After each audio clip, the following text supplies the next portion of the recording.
കർക്കിടക ശങ്കരമായതുകൊണ്ട് കാവില് പോവേണ്ട. ഞാൻ ഒരുങ്ങി തീരാത്തോണ്ട് അമ്മ ദേഷ്യം പിടിച്ച് റോഡ് മുപ്പേ നിൽക്കുന്നതായത്. കാവിലിന്ന് ഗണപതി ഹോമം ഉണ്ടായിനി. നമ്മളെത്തുമ്പത്തേക്ക് ഹോമെല്ലാം കഴിയാനായിനി.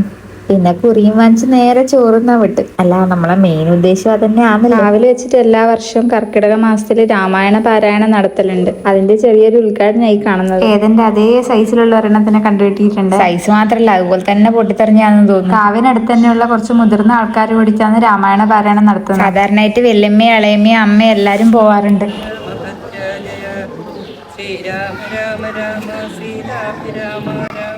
കാവിന്റെ തൊട്ട് താഴെ തന്നെയാണ് ഏതെന്റെ അംഗൻവാടി. അതുകൊണ്ട് ഓനെയും കൂട്ടിയിട്ട് ഇനി വീട്ടിലേക്ക് പോവാന്ന് വെച്ചു.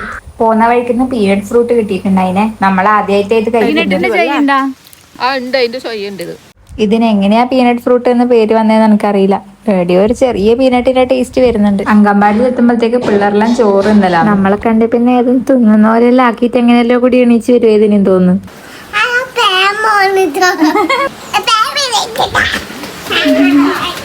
ടീച്ചറോട് ചാറ്റിയും പറഞ്ഞ് വരുമ്പോഴത്തേക്ക് കടയെല്ലാം കാട് വൃത്തിയാക്കുന്നുണ്ടായി. അതിന്റെ മിഷൻ കണ്ടിട്ട് പേടിച്ചിട്ട് നടക്കുന്നതായിരുന്നു.